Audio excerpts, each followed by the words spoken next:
سب سے پہلا جو کام ہے وہ آیتیں پڑھ کر سنانا، آیتیں سکھانا.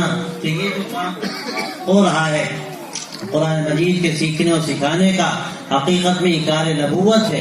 آپ صلی اللہ علیہ وسلم کے مشن کا سب سے پہلا حصہ ہے کہ قرآن مجید بچوں کو پڑھایا جائے. اور جو بچوں کو قرآن مجید پڑھاتے ہیں وہ تو آگے کی بات ہے. سب سے پہلے جو الف با تا سا پڑھاتے ہیں وہ بھی میں سمجھتا ہوں کہ ان کا بھی درجہ کم نہیں ہے، اور اللہ کے ان کا جو اجر ہے وہ بھی کم نہیں ہے. کہ اگر یہ الف با تا سا نہ پڑھائی جاتی تو بچوں کو کیسے قرآن مجید پڑھایا جا سکتا تھا؟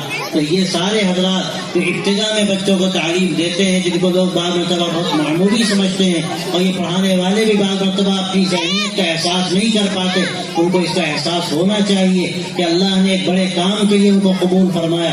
اور ہمارے عوام کو اور ہمارے ان بچوں کو بھی خیال ہونا چاہیے کہ یہ ہمارے ابتدا کے پڑھانے والے بڑا اونچا مقام رکھتے ہیں. کیا بعید ہے کہ بخاری شریف جو پڑھانے والے ہیں اس کے مقابلے میں یہ قرآن مجید کے پڑھانے والے زیادہ اونچا مقام رکھتے ہوں. اس لیے کہ اللہ کی کتاب ہے، سب سے اونچی کتاب ہے، سب سے بلند کتاب ہے. اس سے بڑھ کر کوئی کتاب نہیں ہو سکتی. اور سب سے بڑھ کر بات یہ ہے کہ جو کام اللہ کی رضا کے لیے ہوتا ہے، اخلاص کے ساتھ ہوتا ہے، اللہ کا وہ کام مقبول ہوتا ہے. ورنہ بڑے سے بڑا کام ظاہری طور پر نظر آتا ہو اور دیکھنے والا اس کو اپنے لیے باعث فخر سمجھتا ہو، لیکن اگر خدا نہ خواستہ اس کے نتیجے میں اس کے اندر بڑائی کا احساس پیدا ہو جائے، تکبر کا احساس پیدا ہو جائے، اللہ کو یہ چیز سب سے زیادہ ناپسند ہے. مجھے ایک واقعہ اس پر یاد آتا ہے، حضرت حاجی مزاج اللہ صاحب مہاجر مکی رحمۃ اللہ علیہ کے زمانے کا، کہ کوئی اللہ کا نیک بندہ تھا، بخاری شریف پڑھاتا تھا. حضرت مولانا رشید احمد صاحب گنگوہی رحمۃ اللہ علیہ سے اس کا اصلاحی تعلق تھا. حضرت کی خدمت میں آتا جاتا تھا. حضرت نے ان کو کچھ ذکر بتایا، لیکن طویل عرصہ گزر گیا، ذکر کے جو اثرات پڑھنے چاہیے وہ اثرات نظر نہیں آتے تھے. وہ بار بار وہ صاحب آتے تھے اور کہتے تھے. حضرت گنگوہی نے کہا کہ میاں لگتا یہ ہے کہ تمہارا کام مجھ سے نہیں بنے گا، یہ تمہاری جو غذا ہے میرے حصے میں نہیں ہے، تم حاجی صاحب کے پاس جاؤ. وہ حاجی امداد اللہ صاحب کی خدمت پہ گئے اور حاجی صاحب سے جا کر انہوں نے بات کہی کہ میں مولانا گنگوہی سے بیعت ہوں. اور ظاہر ہے کہ مولانا گنگوہی حاجی صاحب کے خلفاء میں سے ہیں، بڑے خلفاء میں سے ہیں. جب پوری بات کہی تو حاجی صاحب نے پوچھا بتاؤ کیا پڑھاتے ہو؟ انہوں نے کہا بخاری شریف پڑھاتا ہوں. بڑے فخر سے کہا. حضرت نے برجستہ فرمایا کہ میاں بخاری شریف پڑھانا چھوڑ دو. ان کو عجیب لگا کہ حضرت کہتے ہیں بخاری شریف پڑھانا چھوڑ دو، لیکن وہ سچی طرف کے ساتھ گئے تھے. انہوں نے بخاری شریف پڑھانا چھوڑ دی. 1 ہفتہ 10 دن گزرے، آئے کہنے کہ حضرت آپ نے جو ذکر بتایا تیسرے ہی دن سے لگتا تھا کہ دل روشن ہو گیا، اس کے آثار ظاہر ہو گئے. قصہ سمجھ میں نہیں آیا، آپ نے بخاری چھوڑوا دی. بخاری میں پڑھاتا تھا، آپ نے کہا بخاری مت پڑھاؤ، تو کیا اس کا نتیجہ یہ ہوا کہ آثار ذکر ظاہر ہو گئے؟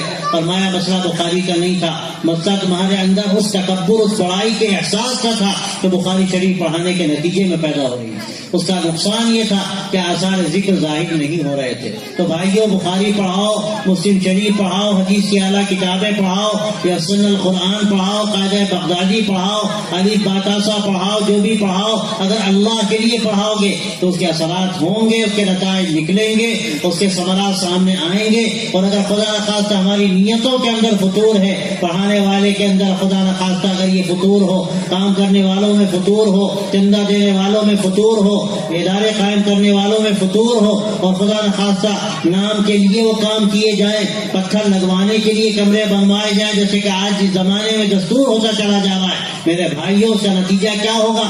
آج مدارس سے جو فیض عام ہونا چاہیے تھا وہ فیض عام نہیں ہو پا رہا ہے. اس کی وجہ یہ ہے کہ پورا آوے کا آوا بگڑا ہوا. ہمیں اپنی اصلاح کرنے کی ضرورت ہے، اپنی نیت کو درست کرنے کی ضرورت ہے. چندہ دینے والے نیت کو درست کریں، کام کرنے والے اپنی نیت کو درست کریں، پڑھانے والے اپنی نیت کو درست کریں، پڑھنے والے اپنی نیت کو درست کریں. پھر یاد رکھیں کہ اگر سچی نیت کے ساتھ کوئی قاعدہ بغدادی پڑھاتا ہے، الف با تا سا پڑھاتا ہے تو شیخ الحدیث سے آگے.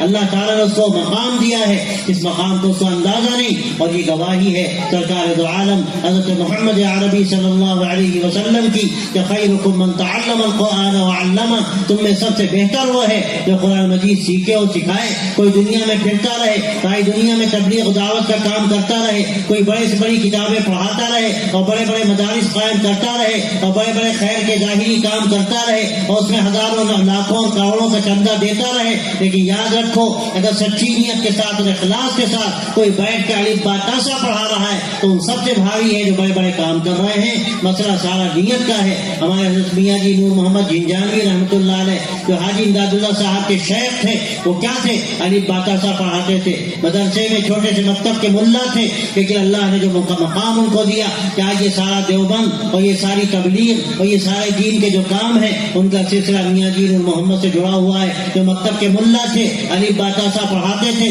تو یاد رکھو کام کو چھوٹا مت سمجھو. کام بڑا ہوتا ہے، کام بڑا ہوتا ہے نیت کی بڑائی سے، حسن نیت سے اور اخلاص سے. جب اللہ کے لیے کام ہوگا اللہ کیا اس کی بڑی قیمت ہے. ضرورت اس بات کی ہے کہ اپنی نیتوں کو ہم درست کریں، اپنے ارادوں کو درست کریں. ہمارا کام جو بھی ہو اللہ کی رضا کے لیے ہو. ہمارا کام اس لیے نہ ہو کہ ہم بھی ایک بڑا مدرسہ بنا لیں تو ہمارا بھی نام ہو اور دنیا کا ماشاء اللہ بڑا اچھا مدرسہ بنا لیا، بڑا کام کر دیا. اگر خدا نخواستہ ہماری نیتوں کے اندر یہ فطور پیدا ہوا تو ہمارے کام کو غرق کر دینے کے لیے کافی ہے. ہمارے حضرت مولانا فرمایا کرتے تھے کہ ایک بات یاد رکھو، اگر کوئی کام اخلاص کے ساتھ کرتا ہے تو مخلص کا سفینہ، اس کی کشتی ڈوبتے ڈوبتے پار لگ جاتی ہے. اور اگر کوئی اخلاص نہیں ہے کسی کے اندر کام میں تو غیر مخلص ہے تو اس کا سفینہ پار لگتے لگتے ڈوب جاتا ہے، غرق ہو جاتا ہے. بڑے بڑے کام غرق ہو جاتے ہیں. تو اسی میرے بھائیو ہمارے اندر اخلاص ہو، ہم جو کام کریں اللہ کے لیے کریں. اور اس بات کو یاد رکھیں کہ چھوٹے چھوٹے مکاتب جہاں کلمے ٹھیک کرائے جائیں،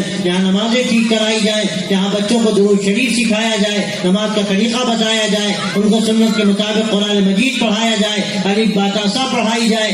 بڑے بڑے مدارس پر بعض مرتبہ بھاری ہیں کہ یہاں بچوں کا ایمان درست کرایا جا رہا ہے، ان کو سچا مسلمان بنایا جا رہا ہے. تو یہ اللہ کی بڑی نعمت ہے.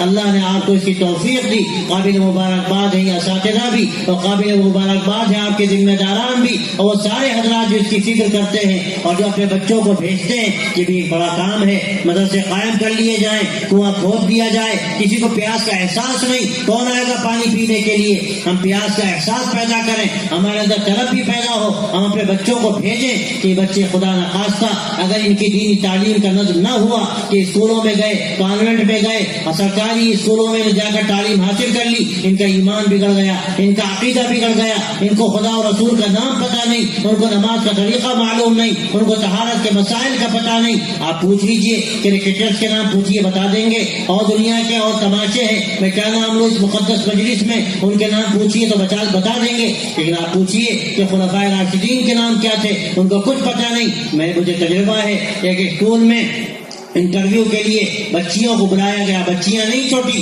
برقع پوش خواتین تھی جو باقاعدہ بڑی بعض اس میں ایم اے تھی اور بی اے تھی اور مسلمان گھرانوں کی بچیاں برقع پہنے ہوئے. میں آپ سے کیا کہوں، شرم آتی ہے کہتے ہوئے. ایک بچی سے پوچھا گیا بتاؤ تمہارے نبی کا نام کیا تھا، اور اس کو آپشن دیا گیا.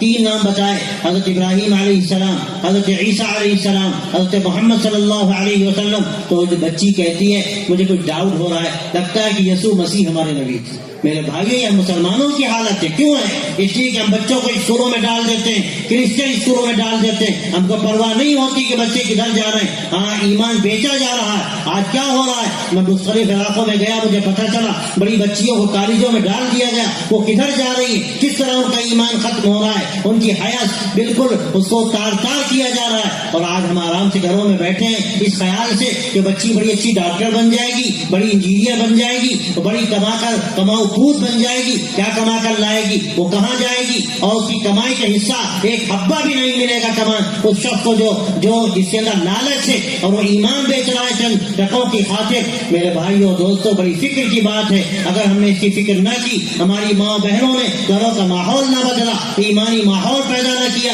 بچوں کی دینی تعلیم کا انتظام نہ کیا، تو یاد رکھیے کہ یہ بچے قیامت میں ہمارا دامن پکڑیں گے. قرآن مجید میں آتا ہے کہ کہیں گے کہنے والے کہ یا اللہ یہ ہمارے بڑے ہیں، انہوں نے ہمیں بہکایا، انہوں نے ہمیں صحیح راستہ نہیں بتایا، ان کو دوہرا عذاب دے. اللہ کہے گا لکل ضعف، سب کو دوہرا عذاب ملے گا. جنہوں نے فکر نہیں کی اپنا ایمان بچانے کے لیے، انہوں نے کوئی قربانی کا جذبہ اپنے اندر نہیں پایا، کیا نتیجہ نکلا، ایمان ختم ہو گیا. آج آپ جائیے علاقوں میں اور پھر کر دیکھیے آج کیا حالت ہے مسلمان مسلمانوں کی. دیہاتوں میں جائیے ایمان بک رہا ہے, شہروں میں جائیے فرق ہے تھوڑا سا, وہاں جہالت سے بک رہا ہے, یہاں پڑھ لکھ کر لوگ ایمان بیچ رہے ہیں. اسکولوں کالجوں میں بڑی یونیورسٹیوں میں جا کر بے حیا بن رہے ہیں, ایمان سے اپنے ہاتھ کو دھو رہے ہیں. یہ بڑی فکر کی بات ہے. اگر ایمان نہ رہا تو کچھ نہ رہا. سب سے بڑی دولت ہمارے لیے یہ ایمان ہے, اللہ کی محبت ہے, اللہ کی پہچان ہے, عقیدہ توحید ہے. اگر خدا نخواستہ ہمارے اندر شرک پیدا ہو گیا, ہم نے کسی کو مشکل کشا سمجھا, کسی کو قاضی الحاجات سمجھا, کسی کے آگے سر جھکایا,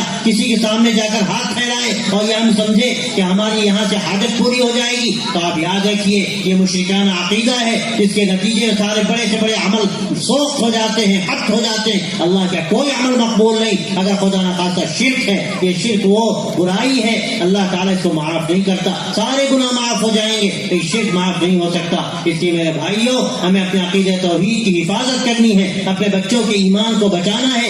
حضرت یعقوب علیہ السلام کا واقعہ دیکھیے, نبی تھے, نبی کے بیٹے, نبی کے پوتے, اور اللہ نے کیا مقام دیا. خود نبی کے والد تھے, لیکن جب انتقال کا وقت آیا ان کو اطمینان نہیں تھا کہ نبوت کا گھرانہ ہے, ہم نے کیا سکھایا, کیا تربیت ہوئی اس گھرانے میں. اس کے باوجود اطمینان نہیں ہے ان کو. اپنے بیٹوں پوتوں کو, بچوں کو, نوازوں کو جمع کرتے تو کہتے ہیں ما تعبدون من بعدی, بچاؤ بتاؤ, مجھے اطمینان نہیں ہے, میری پیٹھ قبر سے نہیں لگے گی, مجھے سکون نہیں ہوگا جب تک تم مجھے باور نہ کرا دو, اطمینان نہ دلا دو کہ میرے مرنے کے بعد تم کس کی بندگی کرو گے. جب بیٹوں نے کہا نعبد الہک و الہ آبائک ابراہیم و اسماعیل و اسحاق الہ واحدا ونحن له مسلمون, اس کی ہم تو پرستش کریں گے. ابا جان آپ نے کیا تربیت دی ہے, اس گھر میں ہم نے کیا سیکھا ہے, ایک اللہ کی ہم بندگی کریں گے, ایک اللہ کی پرستش کریں گے. آپ کا معبود, آپ کے باپ دادا کا معبود اسحاق ابراہیم کا معبود, اسحاق کا معبود, ہم ایک اللہ کی بندگی کریں گے, اسی کے آگے ہم سر جھکا کر چلیں گے. ہم تو مسلمان ہیں, ایمان والے ہیں. یعقوب علیہ السلام کو جب یہ سکون ہوا تو ان کو اطمینان ہوا. میرے بھائیوں, میرے دوستوں, آج ہمارا حال یہ ہے کہ نہ ہمارے گھروں میں وہ ایمان کے چرچے ہیں, نہ توحید کا وہ تذکرہ ہے, نہ ہمارے یہاں وہ تعلیم ہے ایمان کی اور حدیث و قرآن کی. اس کے باوجود بھی ایسا اطمینان ہمیں ہے کہ بچے بڑے اچھے ہو جائیں گے, ان کا ایمان بچ جائے گا. یاد رکھیے اگر ہم نے فکر نہ کی, ہم دنیا سے چلے گئے تو کل قیامت میں ہمارا دامن پکڑا جائے گا, ہم سے پوچھا جائے گا ہم ذمہ دار تھے, ہمارے باپ دادا نے, ہمارے بزرگوں نے قربانیوں سے یہ دین ہم تک پہنچایا. آج یہ ذمہ داری ہماری اور آپ کی ہے, اپنی آنے والی نسلوں تک ہم یہ دین پہنچائیں. یہ ادارے دینیات کے, یہ ادارے اسلامیات کے, یہ مکاتب قرآنیہ, یہ صباحی اور مسائی مکاتب اللہ کی نعمت ہیں, دین کو محفوظ رکھنے کے بڑے ذریعے ہیں. ان کو آپ معمولی نہ جانیے. اللہ کے نبی صلی اللہ علیہ وسلم نے یہ بات صاف کر دی کہ تم میں سب سے بہتر وہ ہے جو قرآن مجید سیکھے اور سکھائے. میں مبارکباد دیتا ہوں پڑھنے پڑھانے والوں کو, ان بچوں کو مبارکباد دیتا ہوں. الحمدللہ ناظرہ کتنوں کا ختم ہوا, کتنی بڑی نعمت ہے یہ, اور الحمدللہ حفظ قرآن کا آغاز ہوا, کتنی بڑی سعادت ہے یہ. آپ اس کی قدر کیجئے, ان مدارس کی آپ فکر کیجئے, ان کو آپ آگے بڑھائیے, ان کا تعاون کیجئے. ان کی اگر بعض دشواریاں ہیں تو ان دشواریوں کو دور کیجئے. اگر آپ نے طے کر لیا تو انشاءاللہ آپ یاد رکھیے آپ کا دین محفوظ رہے گا. کوئی آپ کے دین میں ڈاکہ نہیں ڈال سکتا. جہاں بھی اس کا اہتمام کیا گیا الحمدللہ ہزار خطرات کے باوجود اور ہزار پریشانیوں کے باوجود آج بھی وہاں دین سلامت ہے. آج بہت پہلے کی بات, میرا خیال یہ ہے کہ تقریباً 35 سال ہو گئے ہوں گے, ہمارے قاری صاحب کے ذہن میں بھی ہوگا. بخارا سے ایک جماعت آئی تھی ہمارے حضرت مولانا علی میاں کے پاس, اور وہاں جب جماعت والے آ کر ملے انہوں نے اپنی جو کارگزاری سنائی, عقل دم رہ گئی. وہاں وہ روس کا علاقہ جو سوویت یونین تھا, جہاں الحاد پھیلا, کمیونزم پھیلا, اور اس کے نتیجے میں لوگوں کو بالکل دین سے دور کر دیا گیا. لیکن اللہ تعالیٰ ان کے درجے بلند کرے اور ان کی قربانیوں کو قبول کرے. کس طرح سے انہوں نے دین کی حفاظت کی میں آپ کو سنانا چاہتا ہوں. ان کو جب یہ بتایا گیا کوئی اسلام کا نام نہیں لے سکتا, کوئی کلمہ نہیں پڑھ سکتا, قرآن نہیں پڑھ سکتا, انہوں نے کیا کیا, اس کے لیے عجیب انتظام کیا. قبرستانوں میں قبریں بنائی اور چھپ چھپ کر اپنے بچوں کو لے جا کر وہاں قرآن مجید پڑھایا. اپنے بچوں کو وہاں انہوں نے یہاں تک بتایا انہوں نے کہ قصص النبیین پڑھائی اور ان کے ایمان کو باقی رکھا. الحمدللہ اس کا نتیجہ یہ ہوا کہ جب سوویت یونین کے ٹکڑے ہوئے وہ بکھرا اور بہت سے مسلمان ملک نمودار ہوئے. پتا چلا کہ کروڑ مسلمان وہاں موجود ہیں, ان کا ایمان سلامت ہے, ان کا قرآن سلامت ہے, اور انہوں نے الحمدللہ شریعت کو باقی رکھا ہے. یہ فکر کا نتیجہ ہے.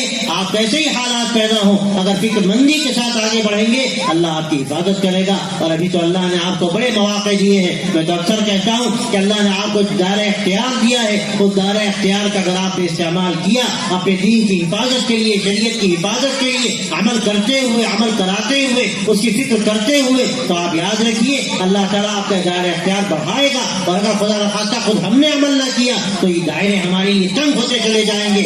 آج چاہے طلاق کا قانون بنایا جائے, چاہے مساجد کے مسائل ہوں, اور اللہ وہ دن نہ لائے کہ خدا نخواستہ اذانوں پر پابندیاں لگائی جائیں, لیکن یہ سارے خطرات ہمارے سامنے ہیں. اگر ہمارے اللہ تعالیٰ نے ہمیں جو دائرہ اختیار دیا ہے, آج ہم نمازیں پڑھ سکتے ہیں, اذانیں دے سکتے ہیں, مکاتب قائم کر سکتے ہیں, مدارس چلا سکتے ہیں. اگر ہم نے اس کا فائدہ نہ اٹھایا, اللہ وہ دن نہ لائے کہ مدارس میں تالے پڑ جائیں, اذانوں پر پابندی لگ جائے.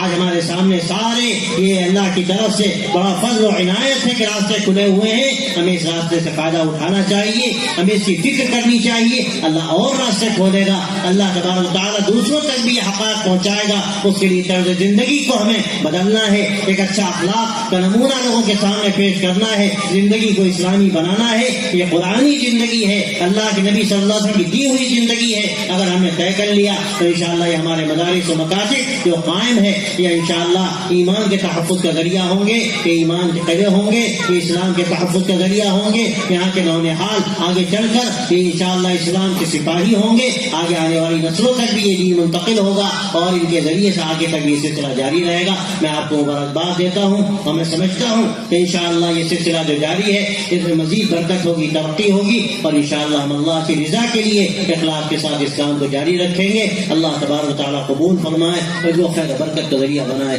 وآخر دعوانا الحمدللہ رب العالمین.